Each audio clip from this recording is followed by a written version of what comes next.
Good afternoon. This is Veterans Talk. It ain't nothing but a thing, but it's a thing we want you to tune into every Saturday afternoon. I'm Elsa McGee, your host, here doing the same thing I've been trying to do ever since we started the show. Make sense out of a sensitive situation called the flight of veterans in the USA and the USA with the plight of veterans. I got a partner in crime, Tony Merritt, been here with me ever since we started the show, trying to do the same thing. Tony, thank you, bro, for hanging in this fight. I know you, like millions of other Americans, watched our President's State of the Union address. Yes. I was so impressed with how much this man has accomplished with all the negatives that we're getting out of the media. Yes. I was particularly impressed with how he detailed some of the things that he has accomplished and how they're going to be coming into the community, and how they have already started coming into the community. We're looking at the unemployment rate and looking at how inflation has not staggered, because every time I go in the grocery store, I still get scared. Yeah. But we do see prices moderating. But I was really impressed with when he started talking about the PAC Act, because we kind of been on that a little bit and talking with ministers that concern black clergy and other groups around in Fulton County to talk about the PAC Act and how the new extensions of the PAC Act should change the economic landscape of our community, especially because for the first time in the history of the USA, hypertension is recognized as a disability. Yeah. Lord help us. It was something that was going to happen in due time. In due time. The interesting thing about that is that has been a part of our community for as long as I can remember. For as long as I can. And so as a result, it's something that the military is now recognizing as a part of our community. But then it's not just our community, but it seems to be ravishing our community more than other communities. More than others. So we are benefiting from this health challenge that most of us are dealing with financially. Yeah, and Tony, really, I thought that the PAC Act would have had our office running over with Tony. Yeah. Unfortunately, we in our community, we are either not getting the information or we have been beat up so bad by VA, we scared to approach the PAC. But this we got to recognize, ever since I was a child, I heard about high blood pressure. How it was causing heart attacks and strokes in our community. It's still doing that. Exactly. You got veterans now that have been suffering with hypertension that have had multiple strokes. And we now got the opportunity to understand that it is a medical disability. And it should be recognized as a medical disability and approached as such because it is a silent killer. Yes. It is a silent killer. I've been suffering with hypertension, I know, for the last 30-some years. And, even with medication, it's controlled, but it's still there. Yes. It's still there. Yeah. And we need to make sure that families of veterans know that this is a help for them now. Because if you got a stroke, you can't work. Exactly. Matter of fact, I've seen a lot of people who have strokes, they can't function because their body is gone. Right. Some parts of the usage of their bodies is gone. So it's critical that they understand what this extension of the PAC Act means to them. Means that they can get better medical care. It can also establish an increased income for your families. If you're not able to work because you have hypertension, and we need to be talking about it in the church house, really, because we got a lot of people sitting in the pews every Sunday morning, pastors that are listening, that's suffering from hypertension. Did they get it from the burn pits, or did they get it from contaminated water, or did they get it from exposure to Agent Orange? All these doors have been open right now with the PAC Act. Because if you look at what we've been trying to teach people since we started the show, there were 3 elements to a claim. You get those 3 elements down, then you got the claim. And that's, being able to show, first of all, that you got a problem. Yes. You got a problem. And that the problem is not just with hypertension in the PAC Act, but that was just kind of excitement for us because we got more of it than anybody. But they got Parkinson, Alzheimer's, all these things that we know we got people in our community suffering from today. And we need to tie it to their military service.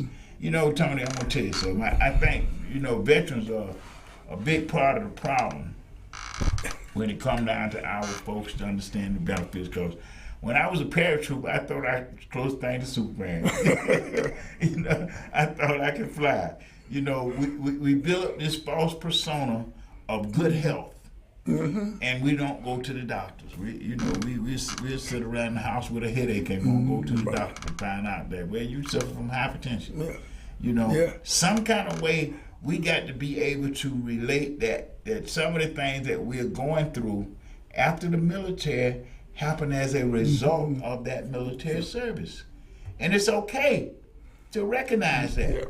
Because what it does, it shows that you're still taking care of your family. Yes. You're still looking out for your family. You're still trying to make sure that you bringing home the bacon, so to speak. Yep. VA benefit was meant just for that. It's sort of like a sacred trust that the U.S. military make with people that go into the military. Say, if you go into the military and while you're in that service now, you're going to make a sacrifice from the first day you get in to the last day you're in there. That means that you're on call 24/7. Yes. 24/7, you belong to Uncle Sam. Wherever they want to send you, you got to go. Yes. Yeah, and ain't no question about that, but Uncle, no. You got your orders. You need to be there on time. And we do that religiously. And we make good service. We do a good service to this country and to our communities. But what happens, Tony, when we get out of the military, we come go get a job and start trying to take care of our family.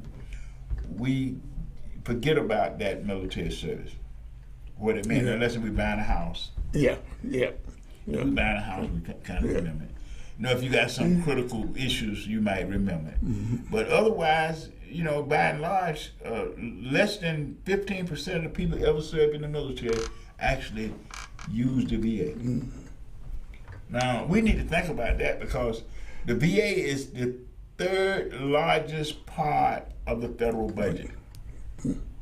$308 billion for 2023. Yes. To service less than 15% of 22 million people. Less than 1% of the population. But it comes off as being incompetent when it gets down into poor and working class communities. That we have a harder time getting the system to work the way it's supposed to work. So we don't get the benefits, or we don't get the information, we get the misinformation.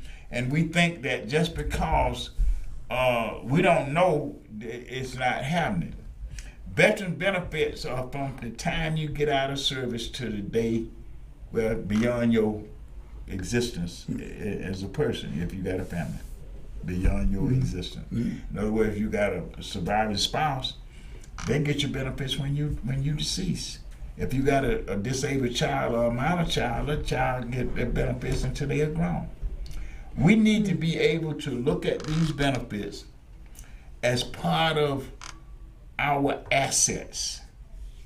As part of our assets. Yeah. An interesting thing about that particular, we've been talking about on past shows about going into community centers and libraries and talking to these young men before they go into the military. We will expand that to those people who have been in the military that may not be aware of their benefits, just like the PAC Act. Just like they don't truly understand the extent of the PAC Act and how it directly affects most of us.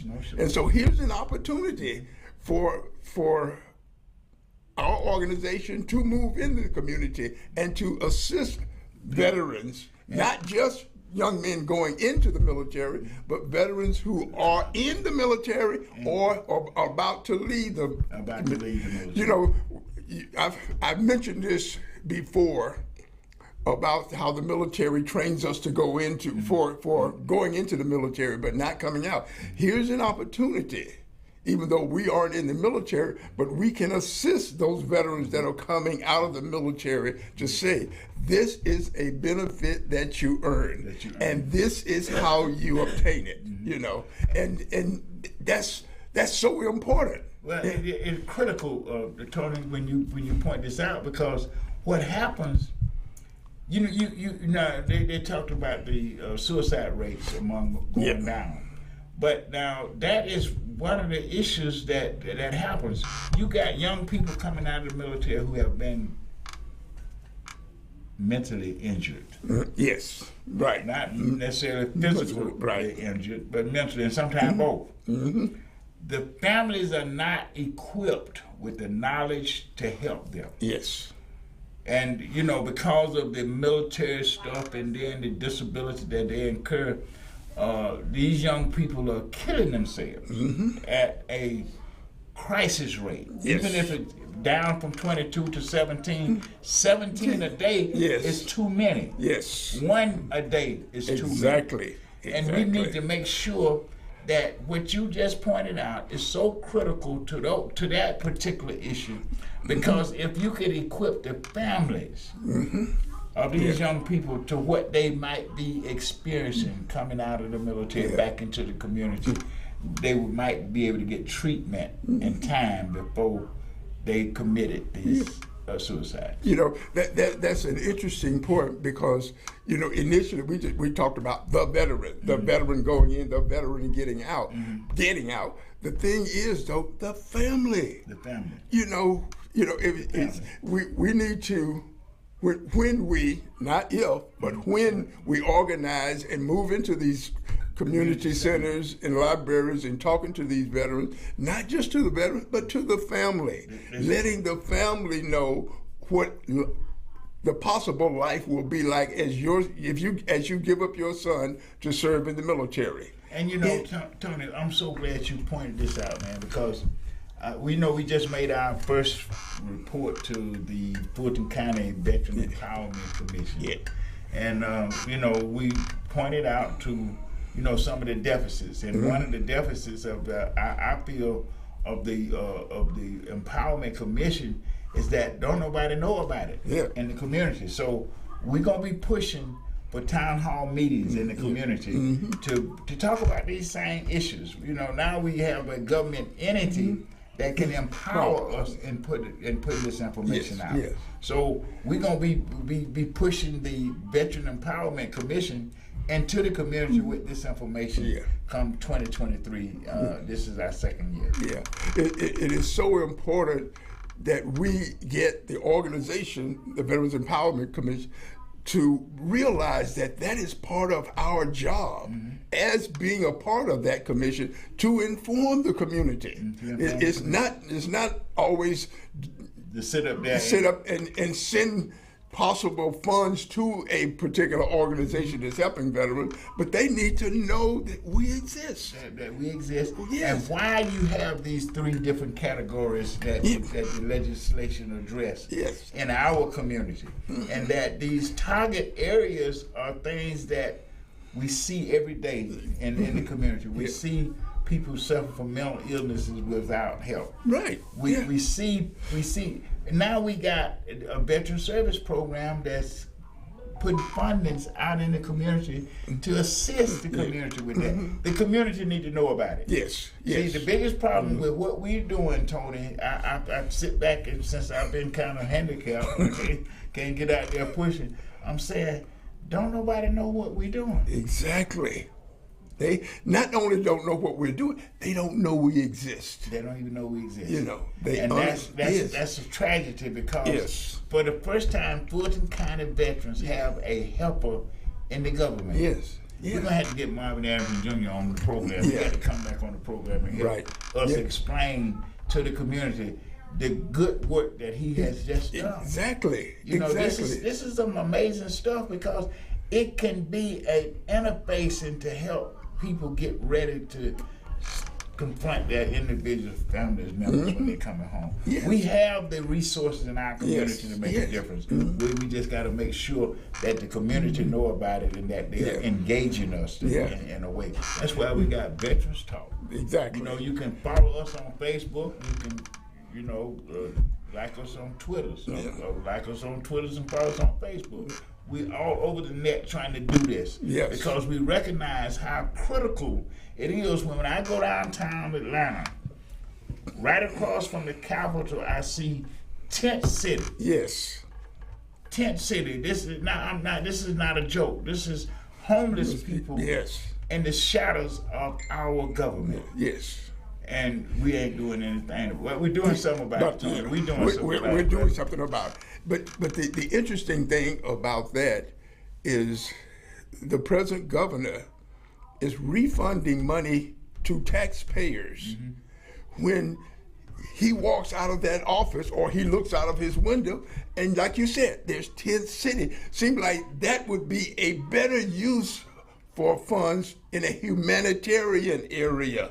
You know, he should be proud to say at one point we had homeless people, not just veterans, but homeless people. And now the state of Georgia has a surplus, and we're going to use those surpluses to help those homeless people.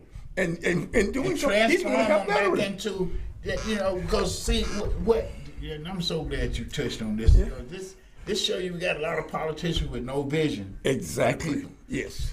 Those people can be put back into the work world if they got the care that they needed. Yes. They can become taxpayers again. They can become useful, you know. Yeah. But we got politicians now that believe that they got certain groups in the community that they're representing. They represent the community as a whole, and the betterment of that community is in taking care of the least of these. Yes. You know, that's a Christian principle. This is Veterans Talk. You know, this is Veterans Talk, and we're talking to each other. We're talking veterans in the community about all things community. Yes. We are a part of the community that I think is so underused because people haven't recognized us as an asset and using us as an asset in the community. Yeah. We are the best trained volunteers. We need more volunteers in our community, and I think we are calling on veterans and retired school teachers, retired firemen, retired police officers, come work with us to address the most urgent needs in our community. And those needs right now, we know, and you're gonna see veterans coming out saying this here in a very forceful way this spring. We don't need automatic weapons in the community. Yes. Period. Yes. And we need sensible gun control laws in effect. Yes. Now, when I went in the military, Tony, and you can bear because you was there too, before they gave us a gun, they told us how to use it. Exactly. We had to go through some training. Yes. Why can't you go through some training when you want to buy a weapon? Yes. You know, even if it's nothing more than the basic training that we got about the power of that weapon that we have in our hands. You know, but you know, for some reason, yeah. See, and the thing about it is, they walk in the store and buy it, and then they don't care for it. They don't protect their families from the possibilities of things happening for ownership of a gun. And see, this is why I wrote this article before the election last year. Do veterans' votes matter? Yeah. See, we got to make it matter. Yeah. We got to make it matter by just letting these elected officials, those that are already elected, not those that want to be elected, those that are elected now, that can go back into the Georgia General Assembly and enact these laws that we're talking about next week. Right. We need to make sure that they understand that's what we are demanding as citizens. Right. Yes. Yeah. We don't want the automatic weapons in the community, period. Exactly. And those guns, that people that got guns, they got to be responsible gun owners. You know, But the 6-year-old ain't got no business being able to get your gun and take it to school and shoot a teacher. No. If you do, you need to go to jail. Yes, right. Yeah. This You is need to veteran be. talk. You should be standing right there next to them, because you, as the, I guess, gun purchaser, are responsible for that weapon. You're responsible for that weapon. When they gave us our weapons, we were responsible for that weapon, and we had to maintain that weapon. What happened to that? And the interesting thing about that also is that some of these people who own guns were in the military, and so, like you said, we know the power of war weapons. And I'm glad you pointed that out. And I think it's going to have to be those of us that was in the military to come up and say this to those that have been elected to office. This is what we want. Yes. It's not what you think anymore. You are working for the community. Yes. Yeah. And the community don't want these automatic weapons in the community anymore. I went to Vietnam because I didn't want Vietnam to come to Atlanta. Exactly. But it's in Atlanta now. Yes. We're living in a war zone. Right. Because of our elected officials have decided to let the gun manufacturers run the community with guns. Yes.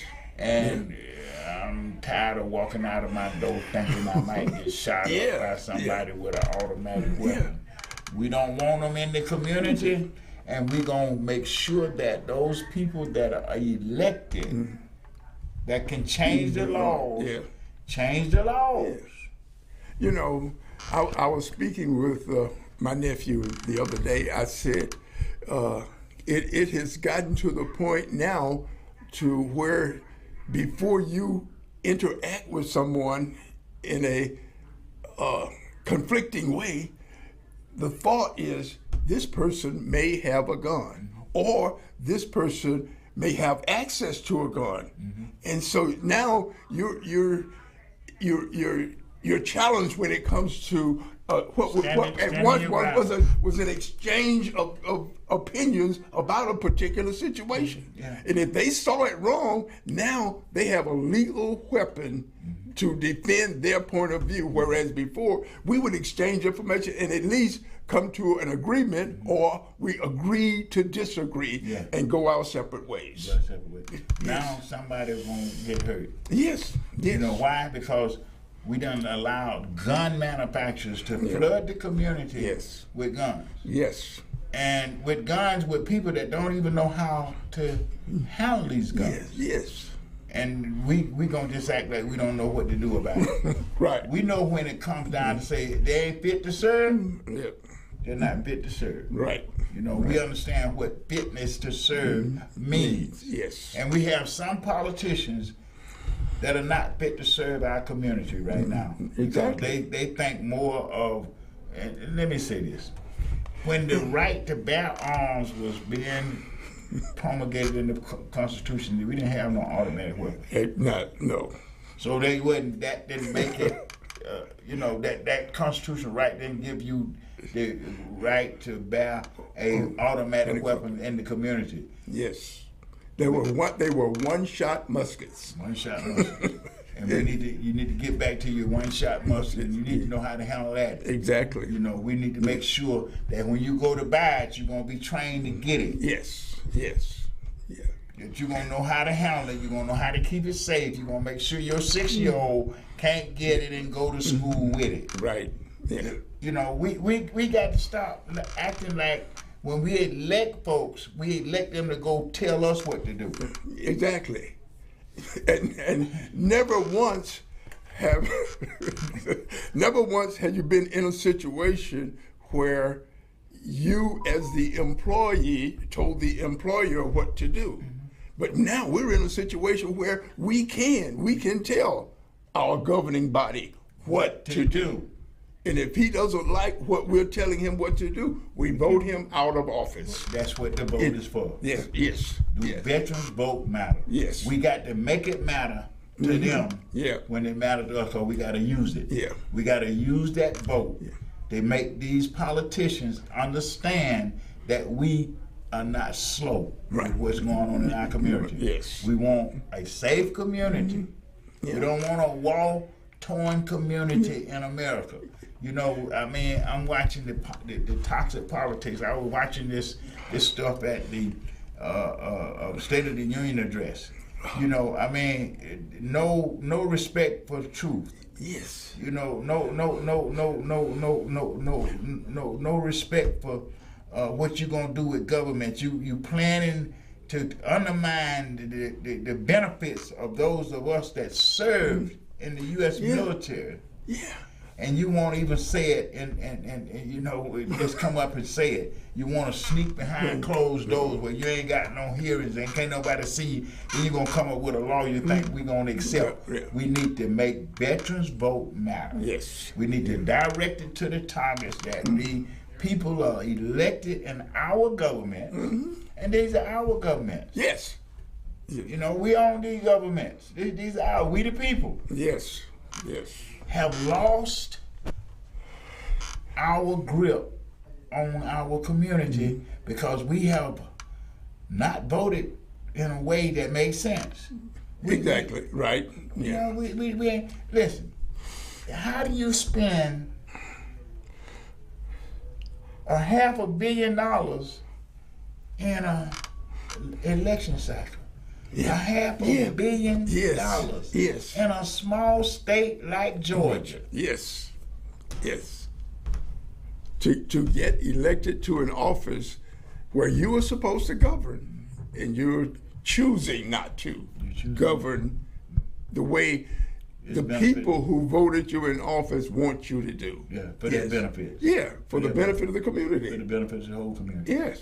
See, they're making one part of the community unsafe because they're trying to prop up another part of the community. And it's something wrong with 2% of the population controlling 90% of the wealth. Yes. Something is very wrong with that picture. It wasn't meant to be like that. Yeah. So you got an equilibrium now that you got two sitting here pulling against the big crowd. The masses. Yeah. People need to understand that we have a multicultural, multiracial democracy that's growing. Yes. Some people don't want it to grow. No. They would rather destroy it. They don't want it to grow in the directions that it is growing in. Yes. They see the emergence of a strong minority community that at some point they can see that minority community eventually will be a majority community. Yeah, majority. And the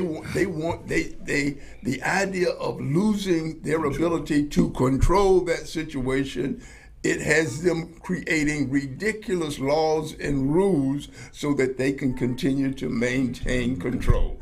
For no other reason than to be in control. That's it. That's all. And that control don't make room for people that don't look like them. That don't look like them. If you don't look like them, man, some of them can look like them. They just don't think like them, or they didn't come from. See, once they get them that out of the way that don't look like them, then they'll go get the ones that don't think like them. Right. You know, they don't feel.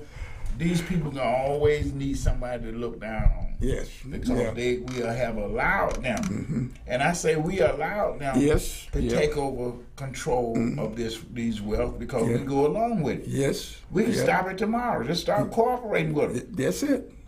That's it. You know, I mean, if you want Walmart to raise the price of labor, pay, just everybody stop going to Walmart.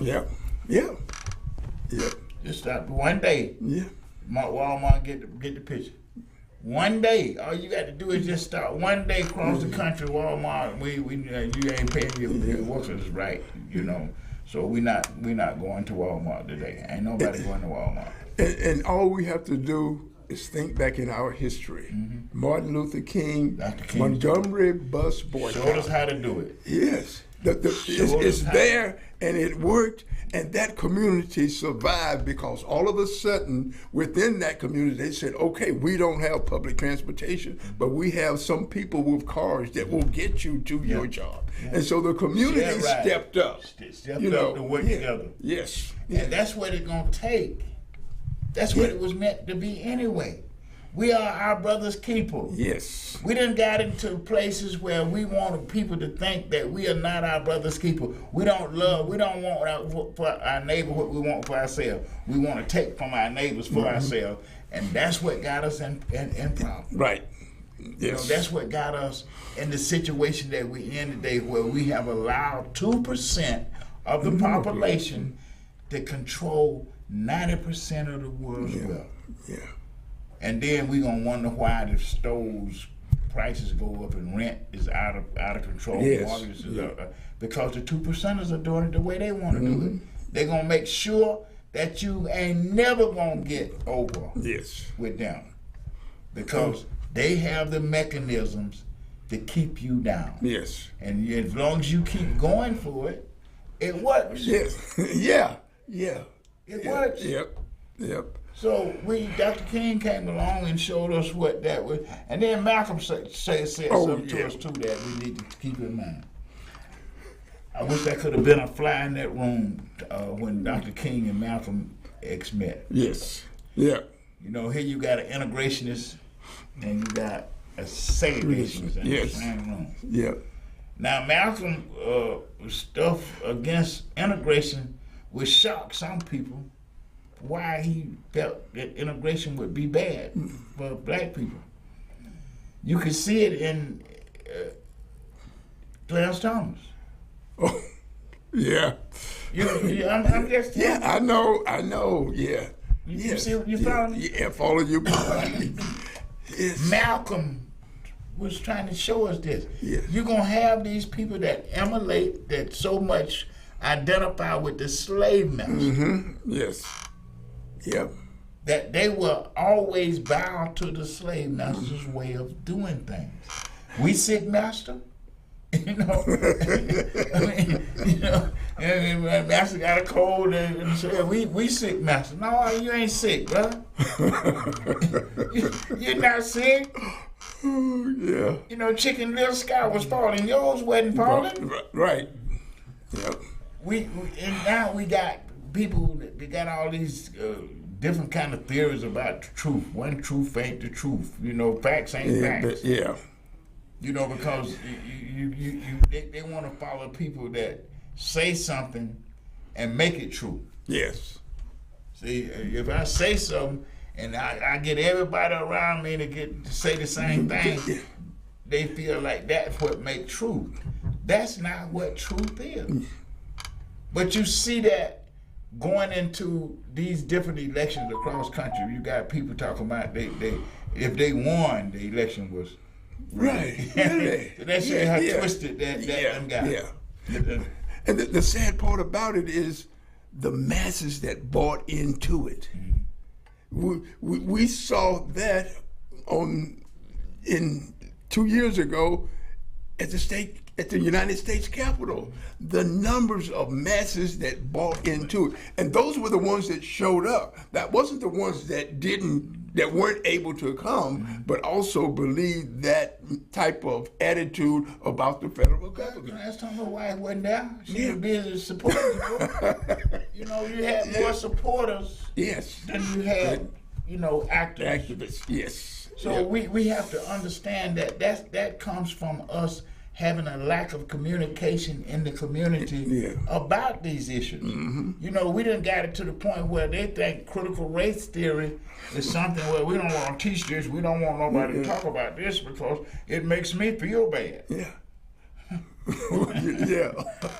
Well, if it makes you feel bad, do something about it so that you don't feel bad about something about being the truth and American history. This is American history. If we're gonna be better, we got to acknowledge where we failed. Yes. You can't overcome if you don't acknowledge that you have this issue. Yeah.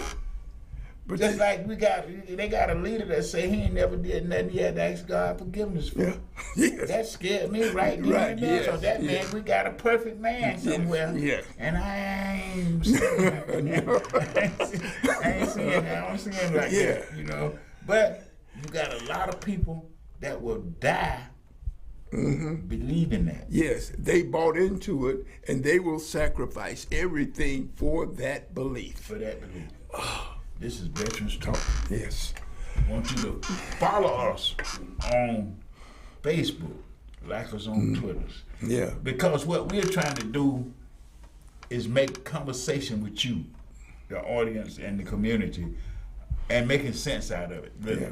We're in a period where we got people that are making us turn on our neighbors. Yeah.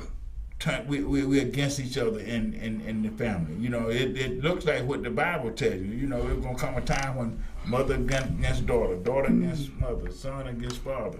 We're in a period where we need to straighten up and look at some of this stuff that we're doing, because this word that I believe in, that I follow, say, listen, the land is in trouble, but there's a power greater than anything we see that says this.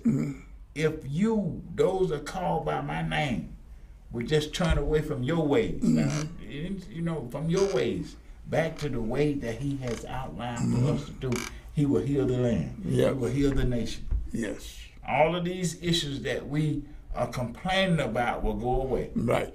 Because if we want for our neighbors what we want for ourselves, that means we want everybody. Everybody, yes. To have what they need. But unfortunately, we have a ruling class that does not believe that. 2% of the population. Yes. There's something wrong with that picture, Tony. Yeah. I can't get with that picture where I got all of this stuff over here that God has laid out for us to have as a people. Yeah. And you got 2% of the population telling us how. Yeah. How those masses are supposed to act, what those masses are supposed to get, how those masses are supposed to benefit from the things that they allow us to have. And that's scary when they're allowing us, because they control. They control, and so we're going to allow it. Because we are cooperating with them. Yes. In this stuff. See, Dr. King just plainly showed us, listen, stop cooperating with them. Yes. You ain't got to get violent to do that. No. Just stop. Just stop. Yeah, you might have to get beat up on the Esmer Patterson Bridge, but listen, it changed the whole way these people was able to do business in the government. Yes.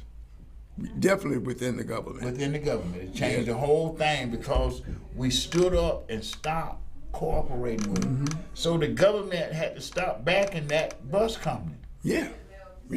It couldn't help it because the people were no longer using it. Right. So you don't want to sit on it, we ain't gonna ride on it, period. See how long you stay in business. See, what we done allowed the marketers to tell us what to do with our money. Yeah. See, I just went and bought a phone that I should have bought a $1995 phone. I wound up getting a $90 phone because I was listening to the salesperson. Yeah. And I walked out the store, I felt something. Right pocketed you. I done went along with the market. Yep. I went along with it, so I ain't got nothing to do with it, so I got a phone. Yep. You know, we got to stop wanting to have name brand. Yeah. And standing in line for, you living in a place where your rent is too high, but you out there buying $300 tennis shoes. Yeah. Yes. We got some mixed up values. The values that we are operating with in the community need to be discussed. We need to be discussing those, like discussing these other issues. Yes, These yeah. values that we are operating with, that we are that we go to the poll with. Yes. We go to the poll like Reverend Love used to say. Like he give you an automatic weapon, so you got to shoot yourself if you don't know this. And then you actually you're dead yet. So you don't know it. Yes. But you living it. Yes. We're living in a community where people don't even know who they voting for, who they have elected to be their representatives in government. That's where the problems come. Exactly. Exactly. So they go up there. The person that got the money to lobby them is lobbying the government to make rules that's not for the masses. It's for the few. Yes. And that's how they maintain control. That is an element of how they maintain control. That's an element that we want to talk about because we asked this question last year before the election. We're going to be asking that. Do veterans votes matter?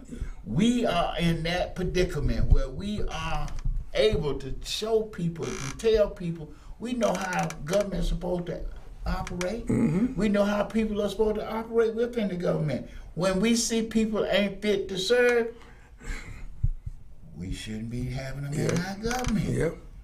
But what we done got sour. We done got so sophisticated, Tony. You know, it used to be when you was in the military, you because it worked the way it was supposed to work. If you was late, you got an Article 15. They didn't care who you was. Yeah. Yes. You know, they go in your pocket the first time you do. So when I ain't paying you but a little money, they go get some of that. Yes. To get your attention. Yep. And it did. It got your attention. Yep. It kept you walking the straight line. Yep. You gave a good service, and you were glad to get out of there. Yeah. See, we got people in the government now. They don't never want to leave. They want unlimited running behind. Listen. At some point, your government service days should be over. You do 20 years in the government in any position, you need to move on. Yes. You know, give another generation a chance to have some say so. What we done got, we got people. Because of the way it is, I'm glad we got this particular president we got right now. Because otherwise, I don't know what we have. Really, but he got over 40 something years in government service. That's too much. Yeah. That's enough. I'm not saying he shouldn't run for president because I'm looking at the field. Ain't nobody out there can do it the way he do it. So let him run for president. Yeah. But we need to make sure that people understand. One of the problems that we have in this country is that we got these people that done got locked in the government because they got power. Exactly. Over the control of people. And they stay there and they keep building this power so that the people don't have anything to say except go to the poll. Yeah. Go to the polls and vote for me. And vote for me. So that I can go back in office and continue to do what I'm doing, even though it's not benefiting you, but what little benefits you get, they market that. But the true amount of things that happen that aren't for your benefit, you never hear about those. You hear those from the candidates who's running against him, but they don't get the coverage of the main candidate. And so it's only a smidget of what is happening that you will never benefit from. And you don't hear that, because the opposition doesn't allow that to happen. Yes. It's not funded. And I'm going to tell you, it trickles down to the business things in our community. Like the poorer the community is, the more shysters you got in the community. I'm dealing with a shyster right now on a car that I bought. And I thought that I was paying one price for it when they totally lost it. He done did something to the buyer's order. They changed the price on the car. Shysters in our community. Yep. This is what's happening in the community because shysters feed on people lack of enforcing the laws equally. Right. Exactly. Yep. They know that they can do things that the police can beat you up and say you had a gun. But now the cameras got them, so they'll beat you up and put the gun on you. Yeah. So, drop or in the recent case, even hear in their conversation about there possibly being a weapon. You know, that was never there, but they're looking for an opportunity to use that as their self-defense. Yeah, as an excuse for what they finna do. Yes. They already made their mind before they got there. They gonna do this way. I'm gonna show them what we gonna strike fear. Yeah. We don't need to be afraid of those that that are supposed to be there to serve. Exactly. We need to feel like that's the person that we want to know. That's the person that we care about. Yes. You know, we care about them so much. We don't want them facing no automatic weapons. Exactly. We want automatic weapons out of our community. Yes. Get them out. Yep. And anybody that ain't ready to get them out need to be gone. Yes. Get them out. We need to get them out. Get them out. Get them out of government. Yeah. So that's what we're going at from now on with Veterans Talk. We got to let people know we're veterans talking to veterans, and we're talking about things in our community that we need to be dealing with today. And I don't think nobody in their right mind don't think that gun violence is something that we shouldn't come together as a community and deal with. Yeah. We can. Yes. We can. And we can because we did. We existed years, I'd say probably 60 years of my life without gun. And then all of a sudden in the past 15 years, everybody's got a gun. Everybody. You know, now I will admit we had guns in our household, but even within the household, my father made a point. You know that this is here, but don't touch it. Don't go near. You know, and so as a result, I feared the repercussions. When you walk around, you look at yourself. You know you needed to walk around. That's it. You know that wasn't nothing that you as a child was going to approach because the parenting has already laid down the rules of engagement. Let me say that. Yes, they were. Because if you touched it, you were going to be engaged. You're going to be engaged. And you're going to start going like that when it comes because there ain't no talk. We're going to get you out of it. No. Yeah. This is Veterans Talk. And that's the thing. But Tony, you know, I'm so proud of the work that we've been doing with the Sons of Atlanta. Yeah. Getting it to where we got it. And I got a call from Milton. I know Milton is probably listening. And the Atlanta Businessmen, Vietnam Veterans Businessmen Association, we're going to be meeting with them to get this thing up. We already got it up. Just tying up a few more knots. I mean, what you want to tell us about it? Yeah. And even, you know, even though we're going to communicate it, we're going to invite him on the show. Yes, we got you know, that's another element within the community that goes unknown. That's right. And so here's an opportunity, those members of that organization, to come on our show, explain what you do. What they do, because they do a marvelous work with memorials, keeping the value of military service alive like no other group in the community. These young men, and I'm saying young men because all of them Vietnam era veterans, right? Yeah. These young men put their service in the community like that, and I just want to salute. Yes, we definitely salute them, but we want the community to know about them and what they do, because they done put out a lot of memorials, man. You know, if it wasn't for them, we probably wouldn't have none. Yeah. So this is, you know, here's an opportunity for them to once again get their word out to the community, particularly the veteran community, where it's important. So we're gonna ask them to come on. We're gonna have them on. We ain't gonna ask them to come on. I know they'll come on. Oh yeah. Because we gonna get Antonio Lewis too to come on. Who's our city council person in this area. He hadn't got here yet. But you know, I know we done had some of the other city council people come on the show, and we're gonna keep them coming on because we're working with these folks. Right. We're not bringing them here to expose them. We're bringing them here to let them know we're working with them in any little project that they're doing in our community, because veterans are the community best asset. Yeah. I'm gonna put it like that. You know, and it's an opportunity for the veteran community to find out about these representatives for us. Yes. You know, and we'll see from time to time them appear on TV and commercial, not so much in commercial, but events that are happening around the city where the city representative needs to be, and you go like, oh, I know that guy, or I've heard his name, or I remember seeing his name on the ballot. Here's an opportunity to find out what those people are doing. What they're doing. So Yes. when we bring them here, we find out that Amos got an organization that helped veterans make transition from out of the military into the community. Yes. So we know we're all one. Yes. And what we'll be doing with the Sons of Atlanta, we're gonna be coming into Fulton County communities, letting people know why we want to build this memorial, why we got this memorial in Piedmont Park, and let them know that now this is Black History Month, and this is why we want to say Black history is American history. Exactly. And we're going to show them with the Sons of Atlanta, because all of these young men are not Black. Exactly. But they're veterans. Yes, they're veterans. They're veterans. Yes, yeah. They serve together for the benefit of us all. Yes, and they are a part of Atlanta's history. And so as a result, we want to recognize this. Here's an opportunity to recognize young men who paid the ultimate price during the Vietnam era, during that particular war. We want them recognized. We want, and I'll repeat it again because I like that line that I say, bring them home. Bring them home. In their own community. Their own, this is off that big old wall in Washington, D.C. Right.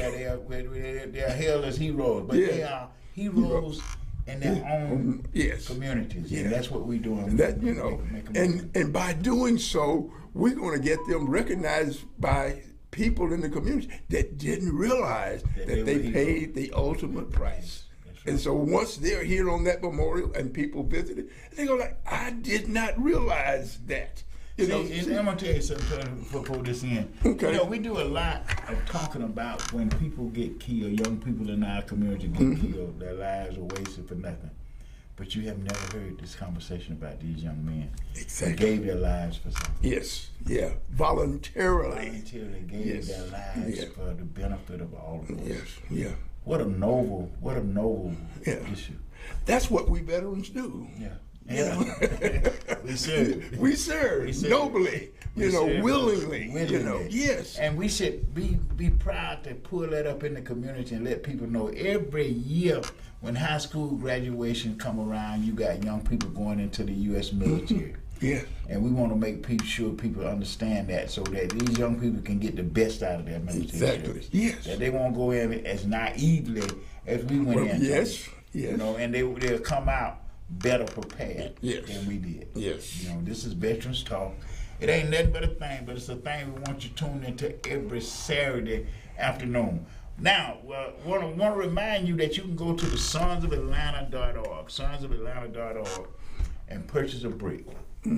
These are commemorative bricks. This brick will always be in Piedmont Park, and it can have your name on it, your mama's name, your daddy's name, whoever name you want to put on it. Yeah, you can put, in fact, your organization.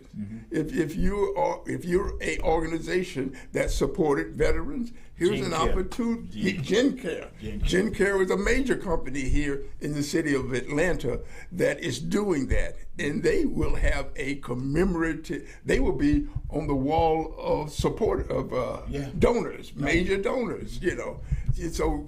But here's even the small businesses, mom and pop stores, barbershops.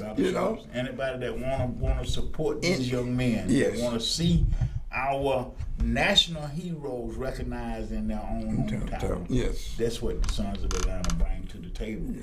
And not just in the park, but in the community centers and the libraries. We're going to be teaching about why did they serve.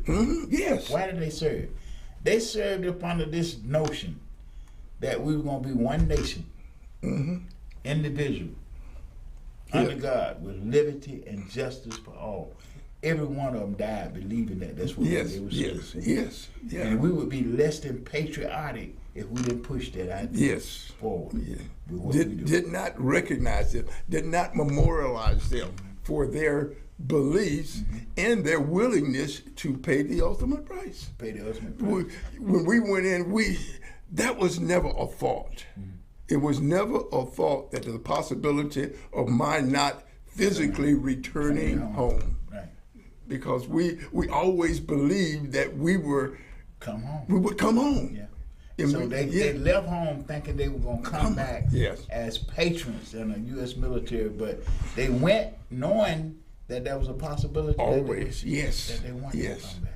But you never focus on the fact of not coming back. You know, it was always I'm looking forward to going home and wearing my uniform proudly.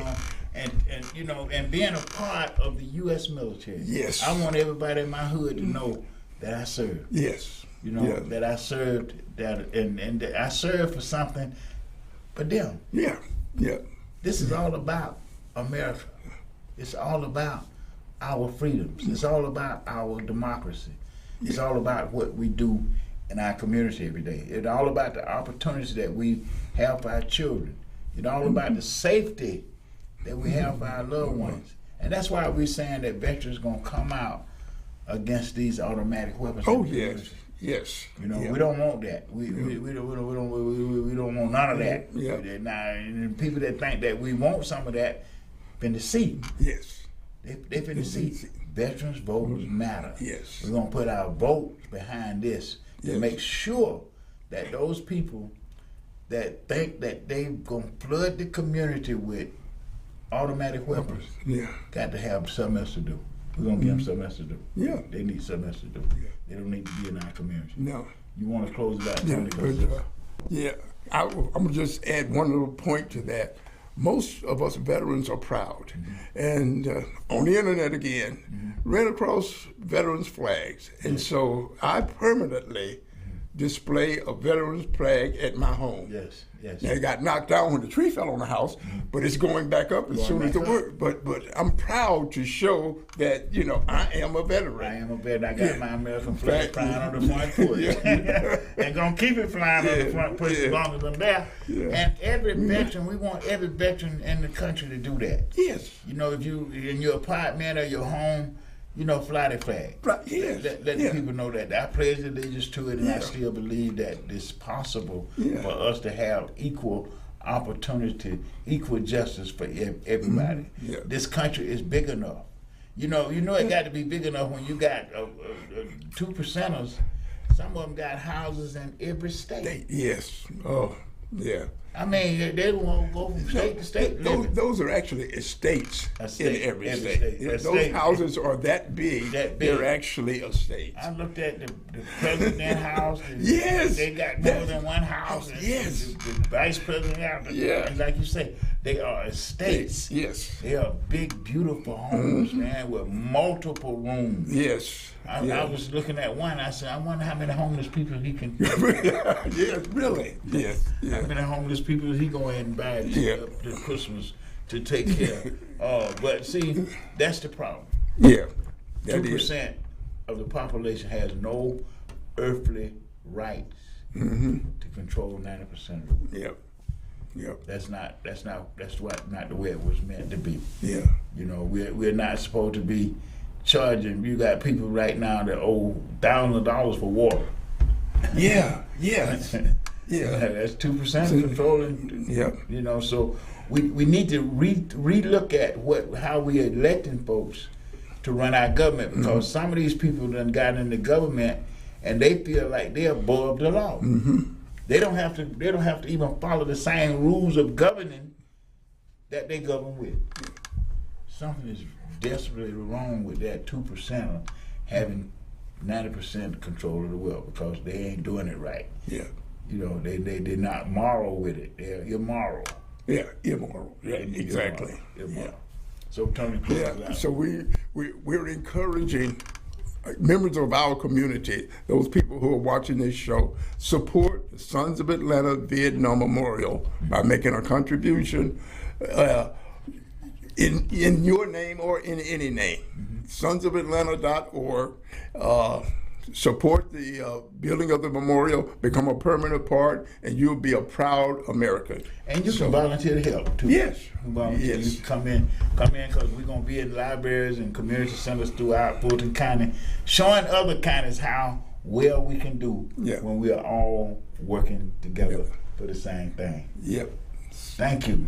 See you next week. You like us on Facebook, follow us on Twitter. Next week, same time, same place, with Veterans Talk. It ain't nothing but a thing, but it's a thing we want you to